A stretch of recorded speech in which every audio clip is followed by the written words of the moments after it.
Lionel Charbonnier avec qui on a vécu le match et Damien Perkis qu'on retrouve. Ça va messieurs ? Ça bah oui. Franchement, quel match, la Ligue 1 vous avez manqué. Ah oui, là, et puis ce match-là vraiment était très beau. Moi, je le trouvais digne d'un match de Coupe d'Europe de très très haut niveau. Enfin, moi, j'ai apprécié. On va lui poser la question qui tue tout de suite. On l'accueille évidemment. C'est Jean-Louis Tour qui vous a fait vivre ce match de dingue au Parc des Princes. Jean-Louis Tour, la question est très simple. Finalement, c'est mieux de commenter la Ligue 1 ou l'équipe de France ? Je vais faire une réponse de Normand. Ça dépend quel match de l'équipe de France et quel match de Ligue 1. Celui de ce soir, il n'y a pas photo. C'était magnifique. Voilà. Donc, tu veux dire que la Ligue 1 est plus passionnante, plus exaltante, qu'il y a plus de talent, plus de buts, plus de beaux mouvements, etc. Dis-le, avoue-le. Non, mais ce qui est sûr, c'est que les matchs de l'équipe de France sont pas passionnants à cause du système de qualif. Donc, à l'arrivée, on sera qualifié. Oui, mais là, excuse-moi, vu que tu commentes la France et pas le Brésil, je te demande par rapport à la France. Oui, non, mais moi je parlais du système de qualification qui fait qu'on est quasiment sûr de se qualifier, donc ce qui fait que les matchs ont moins d'intérêt. Mais la Ligue 1, j'ai vu des matchs aussi ennuyeux depuis le début de saison. Hein. Mais là, ce soir, c'est magnifique. Quel régal. Quel régal. Franchement, on est gâtés globalement pour cette Ligue 1 cette année. On rappelle que c'est l'ouverture de la 8e journée de Ligue 1. On va le débriefer ce match, mais vous le savez, tout match commence évidemment par les 3 points. Priorité à Lionel. L'important, c'est l'essentiel. Le plus important, c'est les 3 points. Et souvent, l'essentiel, c'est le plus important. Bah écoute, mon premier point, je vais revenir sur ce superbe match à haute intensité avec un Strasbourg XXL. Il faut être 22 pour avoir du spectacle et bravo et merci aux 22 acteurs. Mon deuxième point, je dirais, aujourd'hui, il y avait un match dans le match. Je parlerai pas des gardiens de but parce que voilà, j'ai pas grand chose à dire, mais surtout, pour moi, le plus gros match, c'est Ramos-Panicelli et avantage Panicelli haut la main. Et ensuite, je trouve que le milieu du PSG passe à côté. Très bien, tes 3 points dans le temps imparti, bravo. T'as vu ? Je peux en rajouter ? Ah non, merde. Non, stop. Damien Perkis, quels sont tes 3 points après ce match spectaculaire entre le PSG et Strasbourg ? Mon premier point, c'est les 2 coachs qui sont restés dans leur projet de jeu avec des ambitions et voilà, deux entraîneurs que j'aime beaucoup. Mon deuxième point, et je rejoins Lionel, c'est sur le match de Panicelli qui a été impressionnant, qui un physique de déménageur, mais en même temps, c'est rare des joueurs comme ça qui arrivent à bien s'en servir. Et mon troisième point, c'est la faculté du Paris Saint-Germain à se mettre en galère et puis finalement, sans trop paniquer, réussir à sauver les meubles, en tout cas en prenant ce point, même si ils auraient peut-être pu faire mieux sur la fin.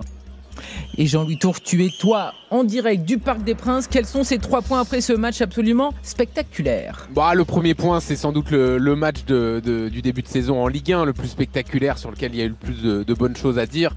Donc ça, il faut le mettre en avant. Mon deuxième point, c'est les choix de Luis Enrique, parce que j'ai l'impression quand même qu'il y a une évolution à noter sur la répartition des temps de jeu, notamment par rapport au début de saison. Et je pense que ça va être une tendance qui pourra se vérifier plus tard. Il se met en mode encore plus prudent. Vitinha n'est pas rentré, Hakimi n'est pas rentré, Nuno Mendes est rentré dans les dernières minutes, alors qu'il y avait un score et un match à aller chercher. Donc je pense que maintenant il va faire encore plus attention qu'en début de saison au temps de jeu. Et mon dernier point, c'est Chevalier. Moi je lâche pas Lionel là-dessus. Je pense que Chevalier quand même, il est pas irréprochable ce soir. Trop long, Jean-Louis. On va débriefer évidemment ce match. Le boss, il est à côté. T'as vu ? La semaine dernière, il était dans les clous. T'as pas parlé de Chevalier. Et là, une demi-seconde, une demi-seconde. Ah oui, mais bon, c'est trop long.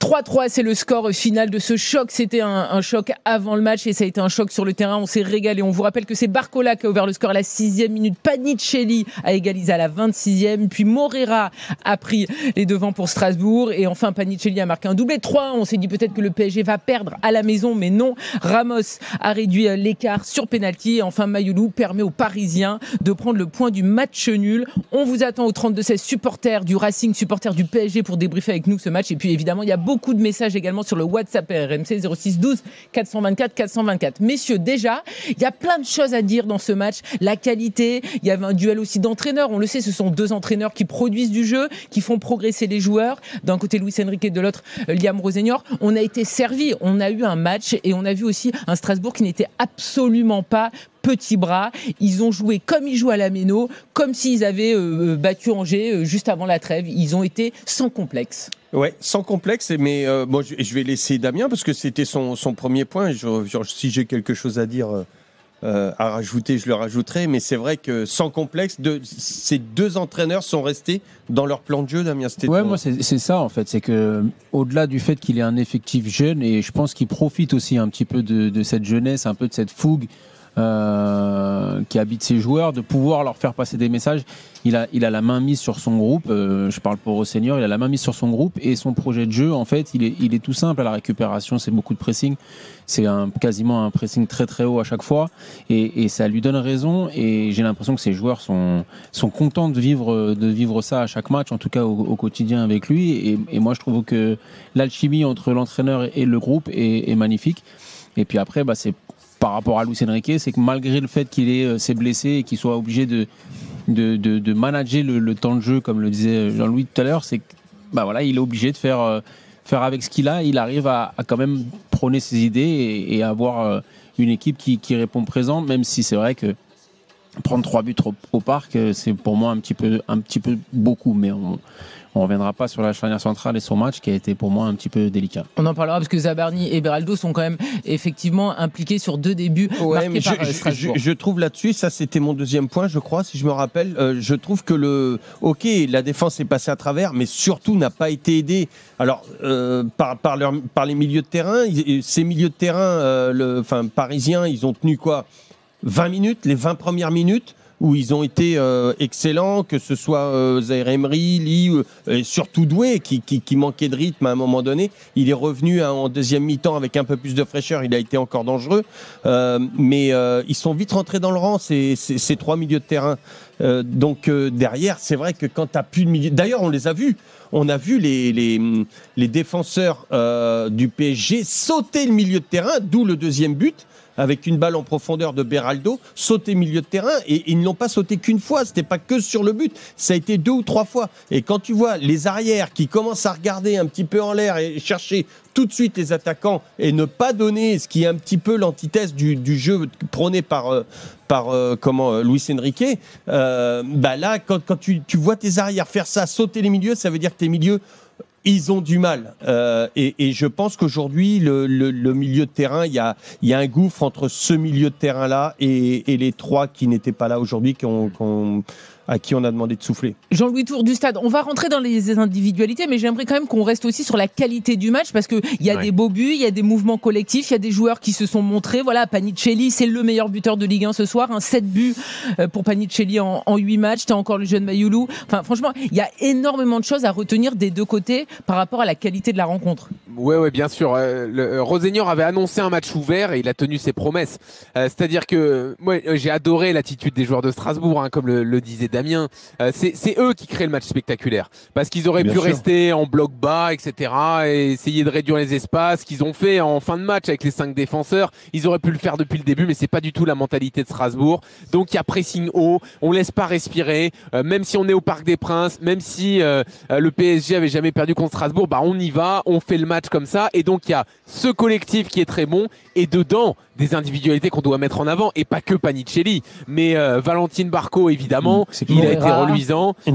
Morera, Enciso également pour sa première titularisation, il a été très bon. Guéladoué aussi, il fait une heure exceptionnelle. Donc voilà, c'est-à-dire que tout le monde sait ce qu'il doit faire dans le collectif de Rosseigneur, dans le process dont il parle, et en plus de ça, tu as des individualités exceptionnelles.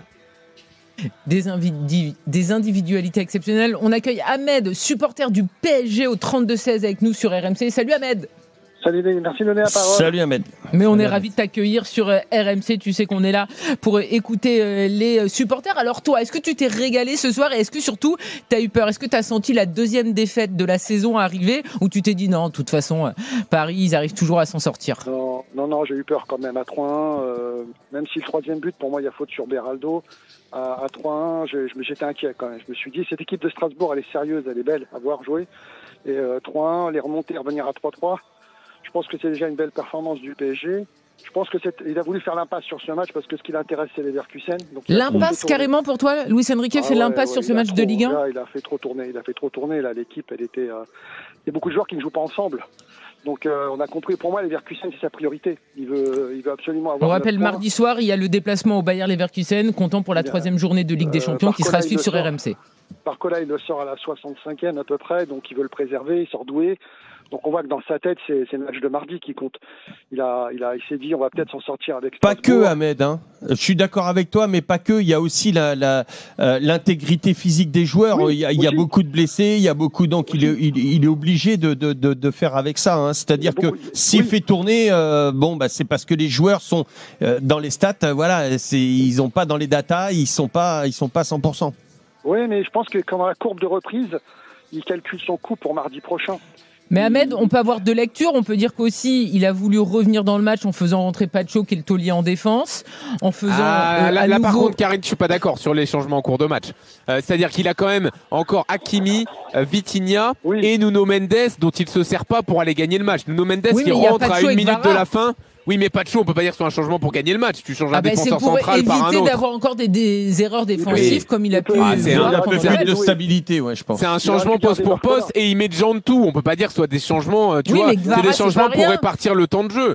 Gvara, c'est à la fois pour lui redonner du temps de jeu et potentiellement parce que c'est un joueur qui peut faire la différence à tout moment. Mais il le met à la place de Barcola. Tu vois, il le met pas à la place d'un jeune. C'est vraiment. Moi, je suis d'accord avec notre auditeur, avec Ahmed. C'est vraiment je dirais pas l'impasse, mais les temps de jeu étaient plus importants que le résultat ce soir.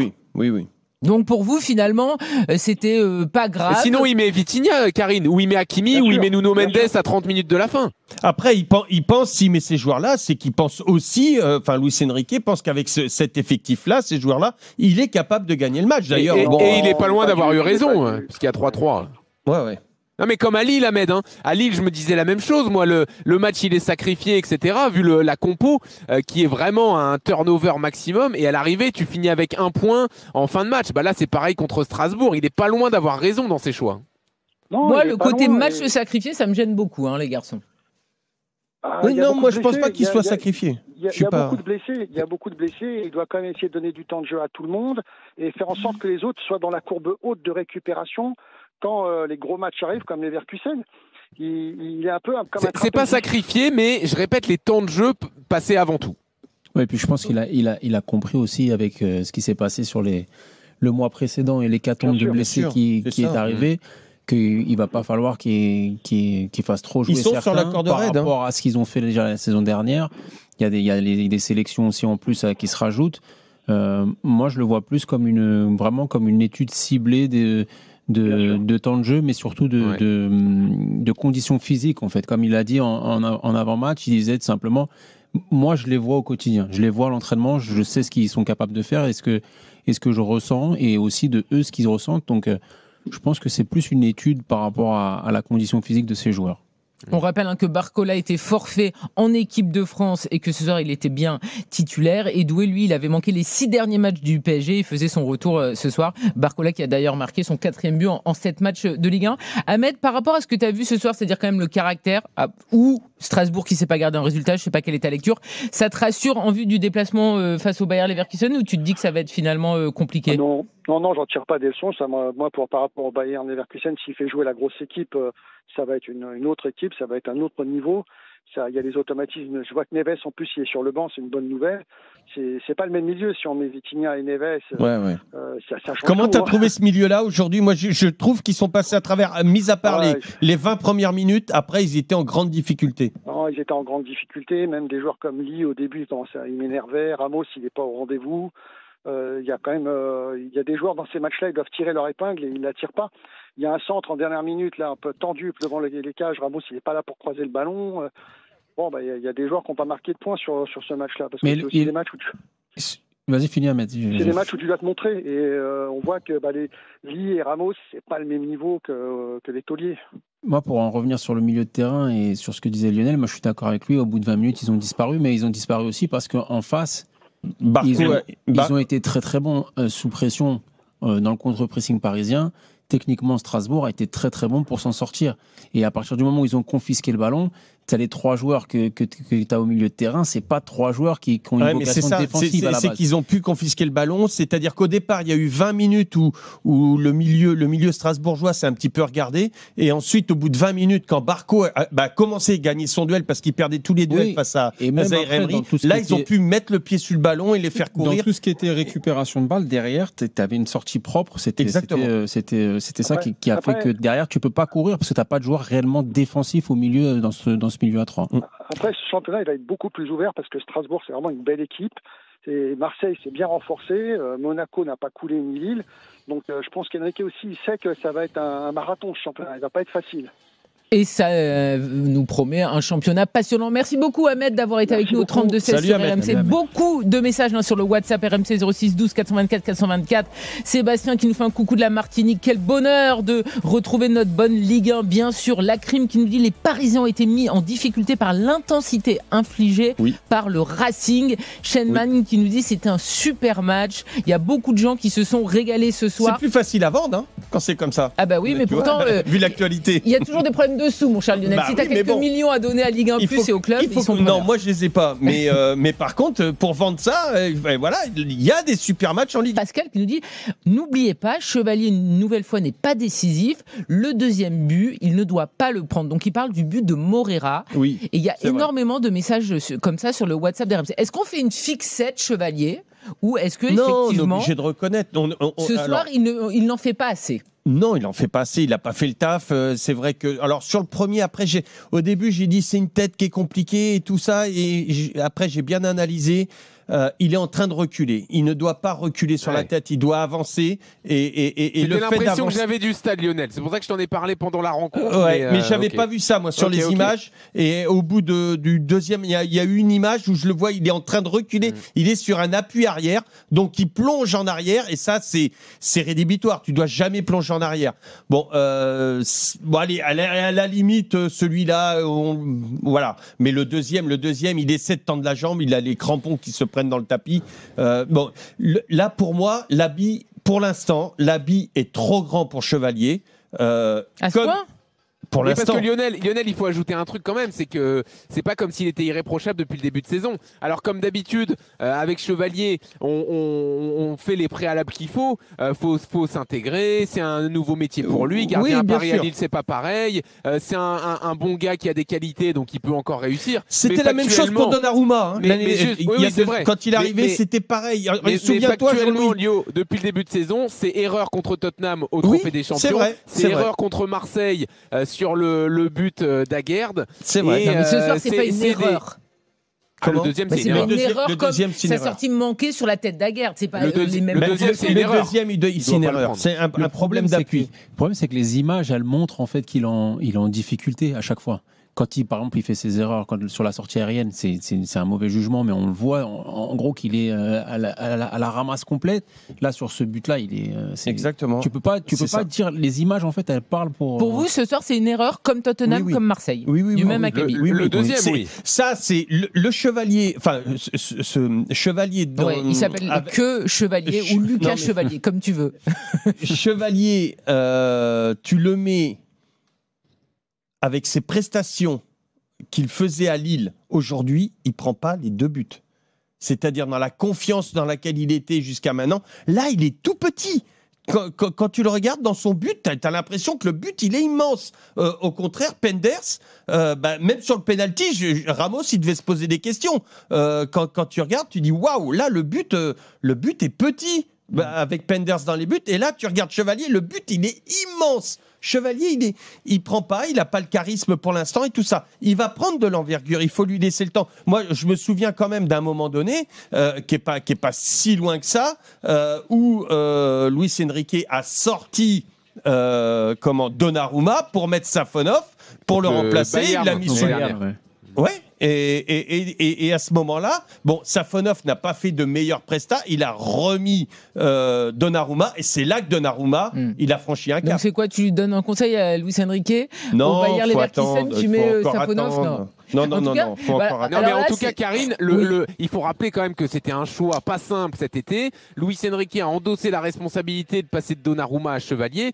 Et pour l'instant, c'est pas un choix payant. Ça le sera peut-être à un moment et on le dira, mais pour l'instant, sur sa ligne, il fait moins bien que Donnarumma. Et ce qu'il était censé apporter sur les sorties et le jeu au pied, ça me saute pas encore aux yeux. Non, d'accord. Mais alors, je riais pas de ce que tu disais, mais des messages WhatsApp. Franchement, les gars, calmez-vous quand même. Donc là, on a Christophe qui nous dit: salut l'équipe. Déjà, je suis supporter parisien. Je tiens à le préciser. Très bien. Quand est-ce que vous ferez la comparaison et le parallèle entre Christophe Rebaud et Chevalier? Je pense que là, tu es un petit peu excessif, mon cher Christophe. On va se calmer. Alain nous dit bonsoir de New York. Chevalier est fautif sur les 3 buts. Alors lui, c'est la totale. C'est quand même dingue. Hein. Et nous avons également Koutao qui nous dit sur le 2e but, il voulait utiliser sa main et son pied en même temps. Il ne sait pas quoi utiliser. Finalement, il y a but. J'ai l'impression que là, quand même, Chevalier... Il a surtout voulu utiliser son pied et son crampon. Ses crampons de derrière se sont pris dans le tapis. Il a pas pu glisser la jambe. Mais tout ça, c'est une faute. Pourquoi ça arrive ? Parce que c'est une faute d'appui. C'est une faute aussi parce que il est pas bien actuellement. Mentalement, ouais. Il est pas bien. Il est pas en confiance. Le jour où il va être en confiance, il va les sortir. Maintenant, c'est pas en lui tapant dessus comme ça que... Voilà, les grands gardiens ont tous fait des erreurs. Donnarumma en a fait des énormes. On lui est tombé dessus à bras raccourcis. Encore une il y a pas longtemps. Et il en fait encore là avec l'Italie, l'équipe nationale. Il en a fait une belle, oui.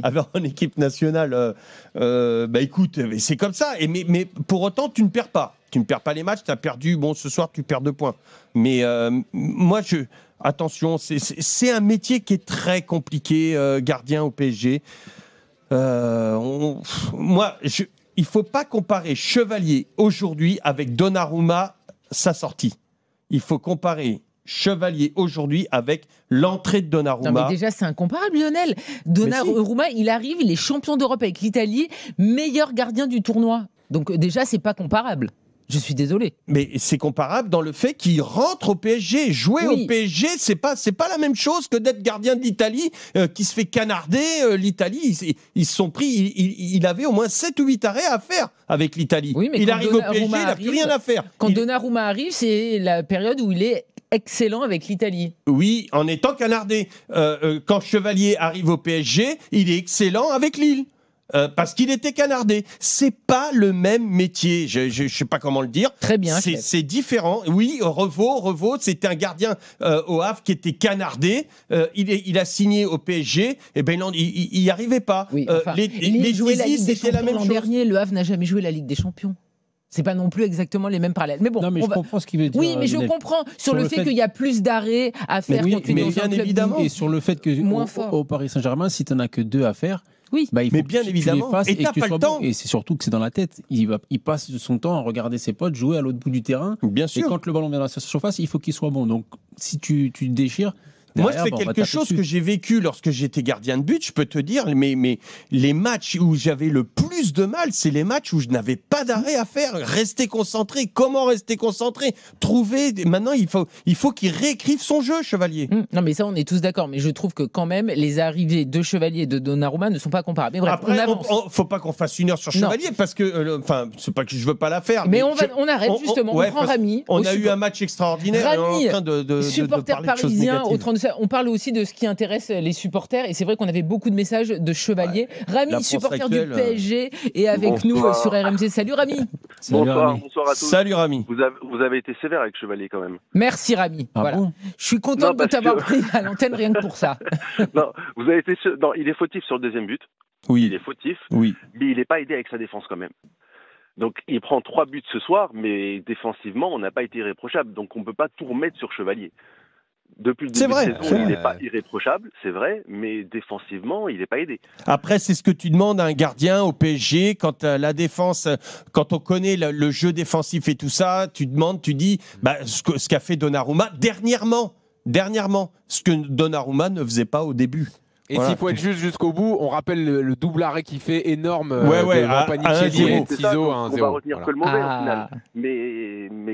Mais c'est sévère de tout remettre sur Chevalier ce soir. Rami, on va avancer. On va notamment parler du capitaine du soir, c'est Zahir Emery, parce qu'il y a beaucoup de messages également sur le WhatsApp RMC. Il y a notamment Jordan qui nous dit mea culpa. Il faut vraiment insister sur le bon match de Zahir Emery. Je voudrais le réhabiliter ce soir. C'est vrai que Zahir Emery, il vit des moments compliqués. Il est retourné avec les espoirs. Il était d'ailleurs capitaine lors du rassemblement. Rami, qu'est-ce que tu en as pensé de la prestation du capitaine du soir ? Moi, je pense qu'il fait un bon match, Warren, ce soir. Et je pense que la semaine en esport, ça lui a fait du bien. Parce que c'est vrai que depuis le début de saison, même fin de saison dernière, il n'était pas au top dans l'équipe. Donc là, je pense que ça l'a remis en confiance. Mais après, le milieu à 3, ça ne matche pas comme le milieu titulaire d'habitude. Normal. Donc, il fait un bon match. il fait un bon match. Surtout 20 il très revient, bonnes en fait. premières minutes. Non, un peu plus Lionel quand même. Moi, Jean-Louis je pense Tour. qu'il fait son meilleur match de la saison, Zahir Emery. Alors bon, les matchs d'avant étaient vraiment moyens, donc, mais quand même, il fait son meilleur match de la saison. Et je me souviens d'une discussion qu'on a eue avec Damien dans l'after après la finale de la Super Coupe d'Europe, où moi j'avais des gros doutes sur Zahir Emery au milieu de terrain avec le système de Luis Enrique. Et force est de constater qu'il a quand même réussi son match. Et ça donne même envie de le voir avec les titulaires à côté pour voir ce qu'il peut donner. Moi, je l'ai trouvé mieux physiquement, Jean-Louis. Ouais. Tu vois, j'ai trouvé que même dans son volume de jeu, il était beaucoup plus intéressant et ses courses étaient beaucoup plus utiles. Souvent, ces derniers temps, on l'a vu courir un peu à contresens et être moins bien physiquement, du coup. Donc, moi, là, sur son match, moi, je l'ai trouvé plutôt bon. Honnêtement, je l'ai trouvé plutôt bon. C'est intéressant de le voir avec Vitinha et João Neves. Donc Oui, toi, tu voudrais le voir encadré à nouveau d'étolier en fait au milieu de terrain. Ah, parce que là, il était un peu abandonné pour le coup. C'était lui le seul vrai milieu de terrain. Doué, il n'a pas encore pris la mesure de ce poste-là. Il est un peu plus offensif. Et d'ailleurs, il a fait des différences balles au pied, mais on sent qu'il n'a pas l'activité d'un milieu de terrain. Et Mayoulou, il était à la fois la Hakimi, un peu au milieu, un peu arrière droit. Oui, c'est pas il simple était non plus. double poste. Donc c'était le seul milieu de terrain, je trouve, de métier, et ça s'est vu. C'est le milieu défensif surtout. De métier, voilà, et qu'elle allait mettre l'impact. Parce que les trois autres, c'est ce que je disais tout à l'heure, c'est pas forcément leur point fort de base. Alors que lui, il est capable de mettre le pied et derrière de pouvoir techniquement assurer. Oui, les deux avec lui, Kangli et Doué, c'est pas des milieux défensifs avec lui. C'était le seul milieu défensif ce soir. Lionel, par rapport au fait aussi que Luis Enrique lui donne le brassard, alors qu'il vit des périodes compliquées, on est d'accord. Il est plus appelé en équipe de France, il ne joue plus beaucoup avec le PSG, notamment lors des gros matchs, et en plus il reste sur des prestations qui sont inabouties. C'est malin, ça... Oui, moi je trouve ça très malin. Priorité au direct, pardon. Luis Enrique est en conférence de presse, on l'écoute. Je pense que oui. Nous avions avant le match cette capacité, ce niveau de joueur individuel et collectif, et avec les entraîneurs, Liam, j'aime la manière qu'il joue à l'extérieur, à domicile, l'une des meilleures équipes de la Liga, sans aucun doute. Et en ce sens-là, nous savions avant le match de cette difficulté, mais on a priorisé clairement, et je me rappelle dans le passé que tout comme entraîneur, moi comme entraîneur, doit gérer les après-trêve international. En ce moment, et en cette saison, je dois gérer l'avant-trêve international et aussi les après-match international parce que il faut contrôler la charge de minutes de mes joueurs et je pense que l'objectif que nous avions avant le match, ça a fonctionné. Luis Enrique est en conférence de presse après le match spectaculaire, 3 buts partout entre le PSG et Strasbourg. Il revient notamment sur ce qu'a proposé Rosenior et aussi sur comment gérer les joueurs après une trêve. Je pense que la première mi-temps, on a fait un bon début de match, clairement. On montre notre supériorité avec les ballons et sans les ballons. Mais la partie finale de la première mi-temps, ça a été pire. Et on a eu de la souffrance et ça a été difficile. On a changé ça. L'intensité a été beaucoup mieux la deuxième mi-temps, mais on a encaissé des buts et je pense que la partie finale du match a été très, très positive. On a surmonté ce résultat, que c'est toujours difficile. Et c'est dommage parce que nos supporters, ils ont été incroyables et ils méritent de plus, mais ça marche comme ça. Luis Enrique en conférence de presse, des propos recueillis par Valentin Jamin et Arthur Perrault qui louent l'intensité mise en seconde période, la réaction également de ses joueurs, parce qu'on le rappelle qu'à la 49e minute, Strasbourg menait 3-1 et finalement le PSG a arraché le match nul 3-3. Rami, toi aussi, c'est ce que tu retiens Karine, quand même. Il dit bien que l'important aussi, c'était les temps de jeu, gérer l'après-trêve, etc. Ah, j'ai pas entendu ça. Ouais, Ah ouais, si, d'accord. si. T'as pas entendu? Incroyable. Quelle mauvaise foi. T'es mauvaise foi, toi. Je suis pas du tout de mauvaise foi, les garçons. J'ai pas bien entendu. T'as pas changé. Non, pas du tout. Rami, par rapport à Luis Enrique, toi aussi, tu as envie de mettre l'accent quand même sur ce refus de la défaite?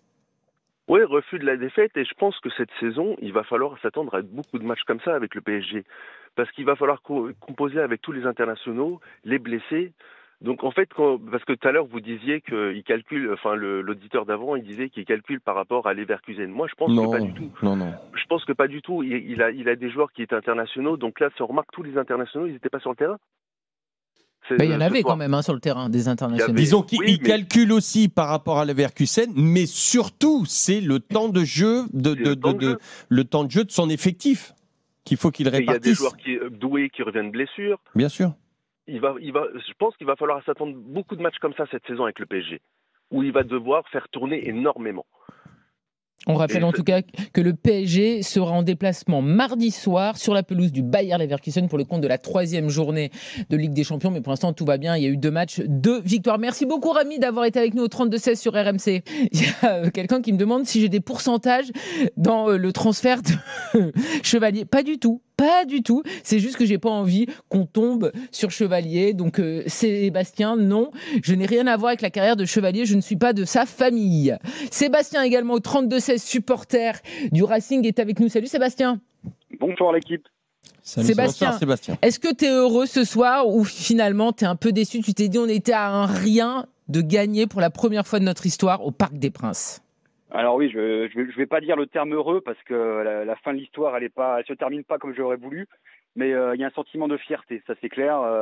Tenir le 3-1 au Parc des Princes, franchement pour une équipe comme nous, c'est vraiment une bonne performance. Malheureusement, on s'écroule un petit peu sur la fin, c'est dommage, mais on aurait pu même sortir avec un 3-4 sans problème si Panicelli avait réussi à cadrer sa tête en fin de match. Donc il y a un peu de frustration, c'est clair, mais malgré tout, je suis très fier de l'équipe et de ce qu'elle a produit ce soir. Messieurs, j'aimerais avoir votre avis parce qu'on regardait le match avec Damien et c'est vrai qu'on se disait est-ce que Strasbourg peut tenir? Et malheureusement, contre Marseille, ils mènent 1-0, ils se font retourner, ils perdent 2-1. Contre Monaco, ils reviennent au score, puis finalement, ils encaissent le but. Dans les arrêts de jeu, il y a une défaite. Est-ce que Strasbourg est en capacité de tenir 90 minutes face à des gros? Physiquement, c'est dur par rapport à ce qu'ils proposent déjà. L'intensité qu'ils mettent dans le pressing, même dans le jeu de possession, dans les courses qu'ils mettent. Derrière, à un moment donné, c'est forcément que tu as un retour du bâton et que tu le payes physiquement. L'année dernière, on avait critiqué le fait qu'ils prennent des buts assez bêtement par rapport à des erreurs qu'on qualifiait de jeunesse parce qu'ils ont un effectif très jeune. Et de concentration, ça peut être aussi perturbateur pour eux. Physique. Mais ça peut venir aussi du physique, justement. Ça peut venir du fait que ils soient autant dans l'intensité pendant 65-70 minutes. Et derrière, tu vas avoir un trou d'un quart d'heure. Et sur ce trou-là, il faut que tu sois capable d'être solide. On le disait tout à l'heure, ils ont fait que défendre sur les 20 dernières minutes devant leur surface de réparation. Et ils n'ont pas tenu, ils ont été bousculés parce que c'est pas ce qu'ils savent faire en fait. Ce qu'ils savent faire, c'est être dans l'intensité, aller chercher haut, mettre un pressing beaucoup plus intense que d'attendre devant leur surface de réparation et de défendre. C'est dommage parce que s'ils n'ont pas ce trou d'air là, franchement, ils peuvent jouer le podium à la fin de l'année. Jean-Louis Tour, t'étais au stade. Nous, on a regardé le match à la télé. Avec Damien, on a vu juste après le but de Panicelli, le doublé. Il y a Rosenior qui fait genre la tête, les gars. Je sais pas si toi, tu l'as vu quand tu commentais. Tout de suite, il a pensé à ça, à dire, voilà, c'est dans la tête, il faut tenir. Est-ce que toi, tu as l'impression quand même qu'à ce niveau-là, il y a encore des axes de progression? On a perdu Jean-Louis Tour, peut-être. Ah non, je suis là, il faut m'ouvrir. juste. Ah. Hop, je suis ouvert. Est-ce que tu as entendu ma question? Ah bah bien sûr, j'ai tout entendu. Est-ce que tu l'as vu, ce geste? Alors, non, ce geste, effectivement, mais là où je suis d'accord avec vous et avec Lionel, on s'est fait la même réflexion pendant le match. Moi, j'avais l'impression de revivre la fin de match face à l'OM, où après une grosse débauche d'énergie, on sent qu'à la fin du match, c'est un peu plus compliqué. D'ailleurs, il fait rentrer Omo Bamidele pour rajouter un vrai défenseur central supplémentaire, plus de joueurs un peu hybrides comme pouvait l'être Guéladoué. Ça m'a gêné un petit peu, Jean-Louis. Voilà. Je suis d'accord avec toi. Et en plus, je pense quand même qu'il y a un écart entre certains titulaires et certains remplaçants qui fait que quand tu as certains joueurs qui baissent un peu physiquement, il y a une petite baisse de qualité quand on fait rentrer d'autres. Mais c'est vrai qu'à 3-1, vouloir fermer en rajoutant un défenseur central, ça paraît éloigné de la philosophie globale de Rosenior en fait. Ouais, moi j'aurais préféré, alors a posteriori, mais c'est pas la première fois qu'il le fait, il y en a un autre qui le fait que ça, et je suis pas d'accord avec ça. Mais ça, c'est une question de conception. C'est Habib Beye qui change, quand il veut garder un résultat ou quoi, il fait rentrer, il renforce sa défense. Moi, quand c'est comme ça, je préfère renforcer le milieu pour protéger la défense. Et d'ailleurs, ils n'ont fait que reculer. À un moment donné, il restait 20 minutes de jeu. Penders, il avait les joueurs, il avait toute sa défense 3 mètres devant lui. Donc là, ça allait en contresens par rapport à la politique, la politique de Rosenior. Pour moi, ça, j'aurais préféré un 4-5-1 plutôt qu'un 5-4-1 pour finir. Ouais. Mais après, juste sur quand même le manque d'essence en fin de match, c'est aussi le revers de la médaille. Et on peut pas dire d'un côté bravo Rosenior parce qu'il y a de l'intensité, parce que c'est spectaculaire, etc. Et dire bah oui, mais son système de jeu fait qu'ils sont fatigués. C'est le jeu quand on veut jouer comme ça. Bien sûr. Et pour répondre à ta question, moi je pense que non, pour l'instant, ils ne sont pas encore capables de tenir. Pour ce qu'a dit Damien, parce qu'ils sont jeunes, parce qu'ils n'ont pas la maturité mentale, parce qu'ils n'ont pas assez d'expérience, mais aussi parce qu'ils n'ont pas le physique. Et c'est une équipe jeune. Et à force de faire des matchs à haute intensité, comme ils le font là, comme ils vont faire en Coupe d'Europe et tout ça, oui, ils vont le tenir à un moment donné.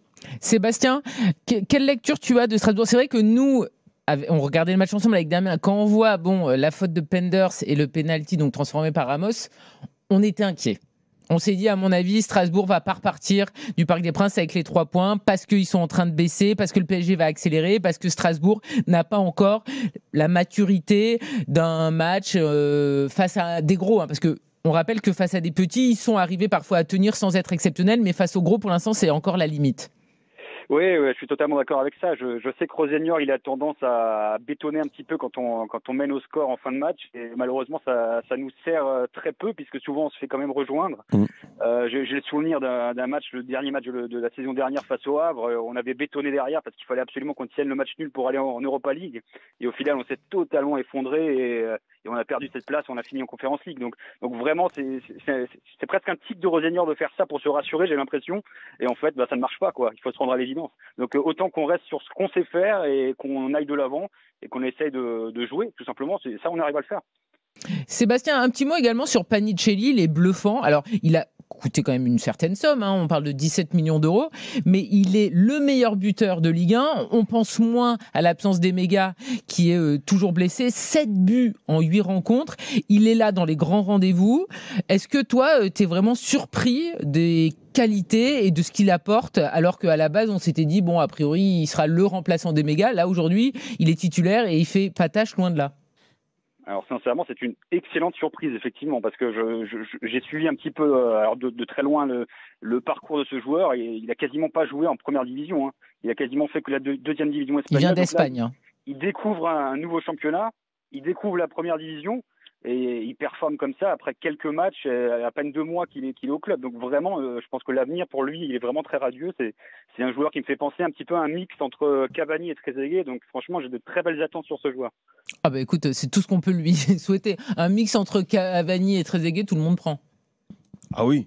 Oui, mais le combo est sympa. Attention parce que il faut surtout pas comparer Panicelli avec Emega. Non, on les compare pas. Ah ouais. Mais là aujourd'hui, c'est le numéro 9 de Strasbourg en attendant qu'Emega revienne de blessure. Avec Emega, tu vas jouer tu vas avoir certains circuits préférentiels avec Emega et notamment la profondeur avec lui. Ils ont essayé de l'envoyer 2-3 fois en profondeur, ça n'a pas marché. Après, ils ont tout de suite rectifié. Ils l'ont joint comme pivot. et comme pivot, il est exceptionnel. Mais ce qui est encore plus exceptionnel, excuse-moi Jean-Louis, Non, pas... et parce que les gens ne s'en rendent pas compte, c'est de trouver un joueur qui soit très très bon pivot, qui sache faire jouer les autres et qui soit un très bon finisseur. C'est très rare d'avoir un neuf qui soit pivot et finisseur. Ça vaut plus de 17 millions, un joueur comme ça. Maintenant, à confirmer. Mais il est déjà meilleur buteur. Déjà, au niveau des buts, ça fait 7 pour Panicelli, donc ça devient sérieux. Ouais. Et moi, je trouve qu'autour, ils se sont mieux adaptés à lui sur ce match que sur des matchs précédemment, où j'avais l'impression que toute l'équipe avait un schéma avec Emega à profondeur. Exactement. Et avec Panicelli, c'était pas encore adapté au profil, alors que ce soir, c'était parfaitement le cas. Ils ont rectifié au bout de 2-3 fois. Ils bougeaient tous correctement autour de lui pour profiter des déviations, parce qu'ils savaient très bien que c'était son jeu, et il a gagné un paquet de duels face à Zabarni et Beraldo. Et je trouve que l'équipe s'est bien adaptée à son style. Il y a un joueur qui a été prépondérant pour sa performance, j'ai trouvé. Morera. Alors, t'as Morera, mais lui, il joue tout le temps comme ça, Morera. Mais que moi, je connaissais pas, que je voyais rentrer en fin de match ou quoi, c'est Enciso. Enchifo, je pourrais l'appeler. Parce que on rappelle, il avait joué quelques minutes face à Angers. Enzo Schifo. Voilà, 18 minutes face à Angers, première titularisation pour lui ce soir. Et bien là, aujourd'hui, il a mis en évidence, pour moi, dans son jeu, et notamment dans la construction, il a mis en évidence Panicelli. Ouais, Enciso, ça donne envie de le revoir, oui. Ah ouais, moi sa presta. Après, j'aime les joueurs qui bougent beaucoup sans ballon et qui proposent. En fait, quand on regarde un match de foot, et Lionel pourrait dire la même chose, je pense qu'on ne regarde pas forcément le ballon. Et moi, j'aime voir les joueurs qui bougent autour, et notamment le but de Morera, c'est l'appel qui a fait que Barco donne ce ballon. Voilà. Et ce jeu sans ballon, je trouve que les hommes de Rosseignor le comprennent très très bien. Après, Panicelli, même si je pense aussi, et je suis d'accord avec l'auditeur tout à l'heure, il y a peut-être une petite faute quand même sur le troisième but de Strasbourg. Toi, tu trouves qu'il y a faute sur Beraldo ? Parce qu'il joue pas le ballon en fait. On le voit clairement qu'il est. Après, je pense que Beraldo doit être un petit peu plus costaud sur les appuis, mais pour moi, il y a quand même une légère faute au départ. Après, on le voit, Morera qui prend la profondeur et on tourne autour de lui. On a cette aptitude-là. C'est un autre registre que Méga, mais c'est tout aussi efficace pour l'instant, puisque avec cette but, on peut Parce qu'attention, on parle de son efficacité offensive, mais défensivement, le boulot qu'il fait, il vient dans les 16 mètres.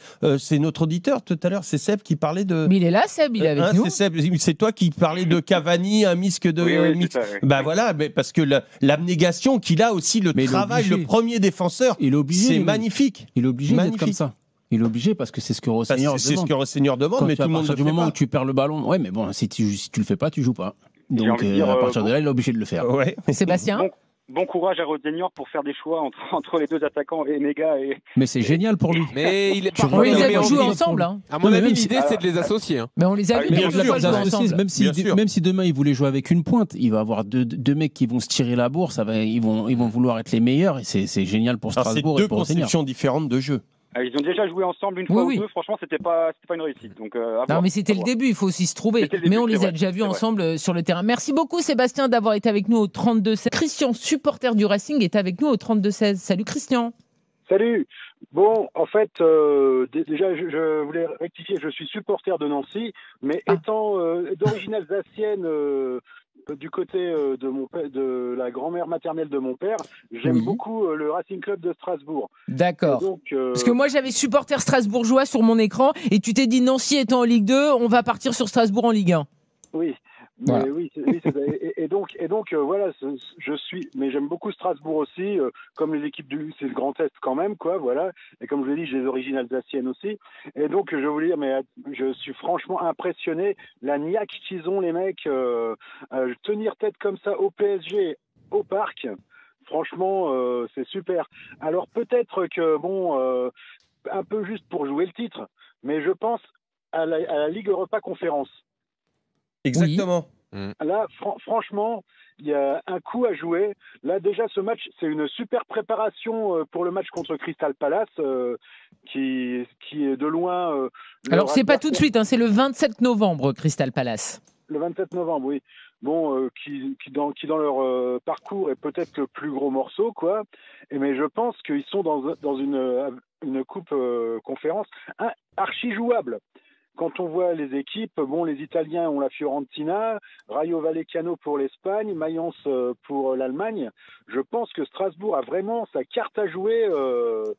S'ils arrivent à maintenir ce niveau sur toute la saison, ça peut faire quelque chose de fort, quoi. Toi, tu te prends à rêver d'une victoire en Ligue Europa Conférence. Pourquoi pas ? Ah bah oui, parce que là franchement, ou alors au moins aller très loin, au moins bien se faire connaître, commencer à impressionner un peu l'Europe. Bon, c'est franchement quand je les ai vus jouer, parce que bon, faut pas oublier que Paris Saint-Germain, c'est champion d'Europe, quoi. Ouais, mais alors, c'est pas exactement ce PSG-là qui a été champion d'Europe. C'est le petit bémol quand même que je mets à la soirée. C'est-à-dire, moi, j'ai adoré ce qu'a fait Strasbourg sur le terrain, mais après, pour se projeter sur la suite et vraiment jauger le niveau de cette équipe, faut un peu mettre le pied sur le ballon. Ils perdent Marseille, ils perdent Monaco, ils gagnent pas contre la réserve du PSG. Faut quand même le dire, ils font un très bon match contre la réserve du PSG, plus ou moins. Il y a 2 titulaires de la finale de Ligue des Champions. Pour le reste, ça a quand même beaucoup fait tourner. Et bon, voilà. Et Jean-Louis, dans la Coupe d'Europe dans laquelle est engagé Strasbourg, il n'y a pas le PSG. Oui, t'as raison. Non, mais t'as raison là-dessus. Mais j'attends un match référence contre un gros quand même, encore avec Strasbourg. Il y a plein de promesses dans le jeu, il y a plein de trucs qu'on adore. Moi, j'attends un match plein, Jean-Louis. Un match plein, voilà, sur la continuité, la totalité du match, être capable de faire ce qu'ils sont capables de faire pendant 60-65 minutes. Et de répéter ça 7 jours après ou 3 jours après. Ce que je veux dire, c'est qu'ils en veulent, quoi. Oui, non, mais moi je suis d'accord avec toi. C'est Christian. Hein. Oui, Christian. Oui, tout à fait. Moi, je suis d'accord avec toi, Christian. C'est ce que j'avais mis, tu vois, dans un de mes 3 points, j'avais mis dans Strasbourg d'envergure européenne. Là, l'intensité qu'il y a eu, tout ça. Alors qu'ils tiennent pas, c'est tout à fait normal. On l'a dit tout à l'heure avec Damien. Ils sont jeunes, il n'y a pas la maturité, il n'y a pas l'expérience pour tenir, machin. Je pense que Rosseignor aussi va peut-être réviser un petit peu sa copie et qu'à un moment donné, il va arrêter de faire du 5-4-1 et peut-être faire du 4-5-1 et défendre un peu plus haut et que ça colle un peu plus à sa philosophie de jeu, de défendre plus haut pour protéger sa défense. Peut-être qu'il viendra à ça, peut-être pas, je ne sais pas. En tout cas, moi, aujourd'hui, je le regrette. Je pense que c'est un axe d'amélioration pour les Strasbourgeois. Mais oui, dans l'intensité, dans l'abnégation, dans la cohésion, dans tout ce qu'ils font, ils sont, honnêtement, tous ces curseurs-là, ils sont au niveau européen, je suis d'accord. Et on n'a pas parlé. Pas Ligue des Champions. On n'a pas encore parlé, messieurs, de Barco. Et on en a parlé un petit peu ensemble avec Damien lorsqu'on regardait le match. Et c'est vrai qu'il nous bluffe quand même journée après journée. Je ne sais pas ce que tu en as pensé, toi, Christian. Est-ce que tu le mets dans ton top 3 ce soir ? Oui. Côté strasbourgeois, hein, je parle. Hein. Oui, franchement, oui, c'est bien. Franchement, bien, ouais. Mais bon, je constate aussi par rapport aux premiers résultats qu'ils ont fait à l'Europa Conférence, quoi, contre des équipes comme Brøndby et le Slovan Bratislava, qui sont des équipes qui depuis la nuit des temps jouent chaque année la Coupe d'Europe, quoi, et qu'ils arrivent à faire des grands matchs contre eux. C'est Bah écoute, on souhaite le meilleur en tout cas à Strasbourg. On rappelle que leur premier match de Ligue Europa Conférence, ils l'ont gagné. Et jeudi, ça sera... Alors, je sais pas trop comment on prononce, mais je pense que Jean-Louis Tour, qui est très calé, va pouvoir nous dire. Tu sais comment on prononce le club polonais, Jean-Louis Tour ? Non, je vais pas prendre de risque. Si tu vas pas, je vois pas pourquoi j'irai. Białystok, je sais pas. Ouais, voilà. Si j'allais dire pareil. Voilà, c'est un club polonais. En tout cas, ça sera jeudi soir à suivre sur RMC. Pour en revenir à ta question pour Barco, moi je trouve quand même exceptionnel sa lucidité parce qu'il a un abattage de fou.